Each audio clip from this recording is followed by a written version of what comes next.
your life revolves around supplements and 15 ingredient smoothies, or whatever David Golden Balls Beckham is flogging that week. This one, okay, what was going on here? Yeah, that was maybe a bad decision. Yeah.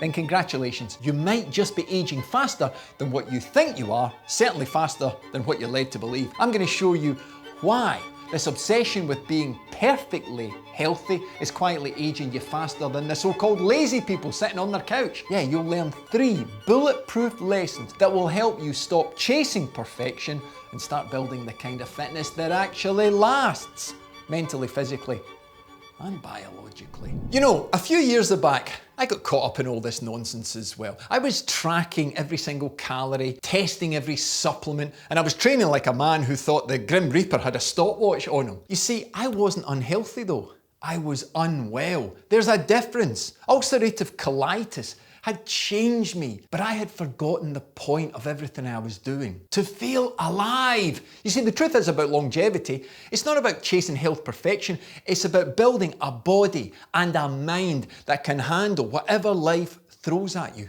and still smile through it. And that is why I started the Bulletproof movement. Not just to create superhumans, which I have, but to help ordinary riders become unbreakable, just like you.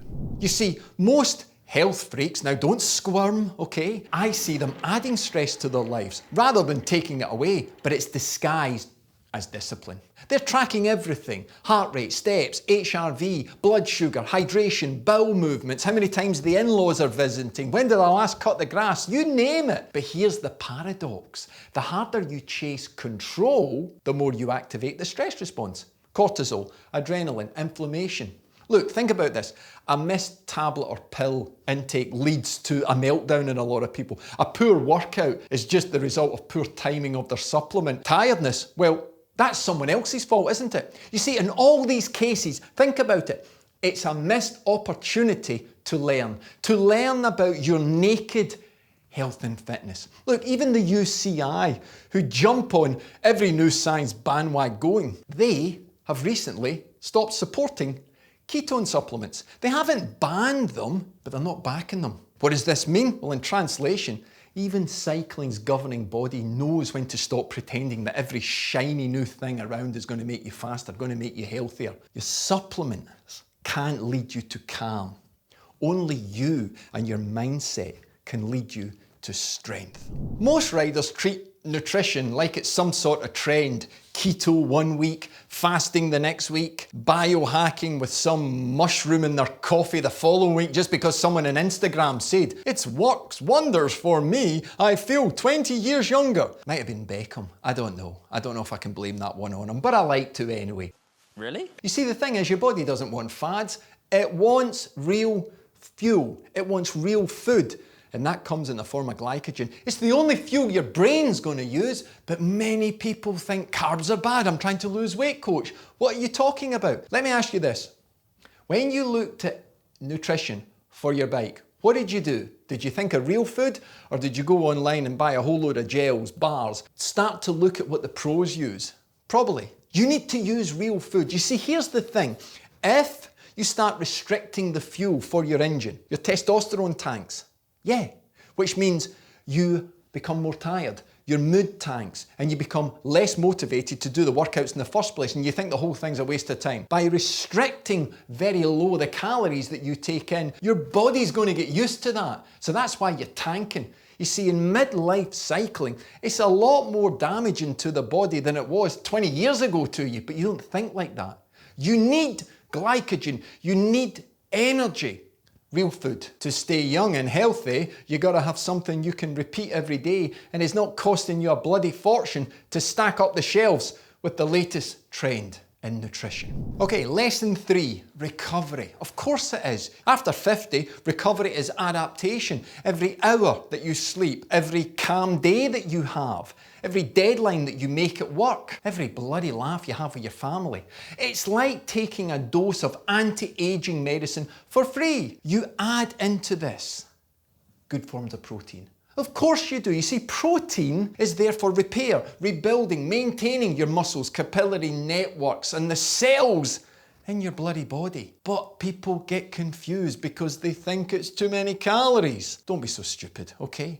You see, adaptation is about balance, right? Recovery is the new flex. You gotta own it. But I challenge you to 1 month by fueling and eating real food, okay? No sports nutrition. Make your own. See if you can go for 1 whole month. Then I want you to measure 2 metrics. First of all, the weekly time that you train. Can you find the sustainable time before you add any big intensity or start measuring intensity? What can you repeat for 4 weeks in real time in training? Then I want you to use your resting heart rate as a guide. If it raises by 5 beats or more any morning, then something is wrong with your training time. It's either too high or your recovery is a load of shit. And you're adding too much stress to your life, or your nutrition's poor, which adds up to poor sleep, which is therefore going to impact on the ability to add more time to your training or more intensity. Then I want you to do this. On every single day, I want you to find 2 forms of solid protein to 2 meals a day.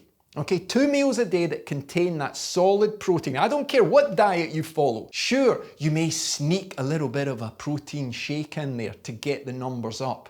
I got no problems with that, okay? That's a simple little summary that will skyrocket your longevity, and it will skyrocket your consistency. Where is my bottle of Himalayan goat's piss? If you like drinking that stuff, go for it, because see, the thing is, your mind is worth 50 more watts or even more. And if you get into the habit of creating sustainability,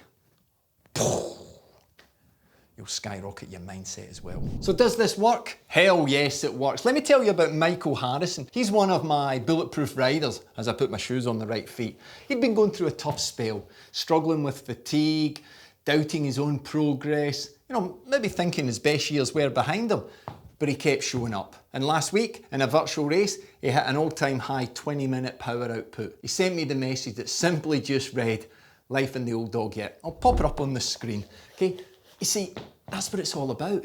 It's not chasing health fads, but actually living proof that consistency wins every time. So here's what I want you to do. Book a free orientation call. Yes, a free call with me or one of my coaches. We'll find out if the Bulletproof Cycling Club is the right fit for you. And if it's not, no problem. I'll still give you 8 weeks of training for free, just to get your momentum going and maybe fulfill some of the challenges I've set in this video. So no fluff, no gimmicks, just results. So book the call now. Take a breath, and remember, longevity isn't about doing more. It's about doing what matters. You take care. I'll see you in the next video or in the call. The link is there. What do you got to lose? It's free. Let's go spinning.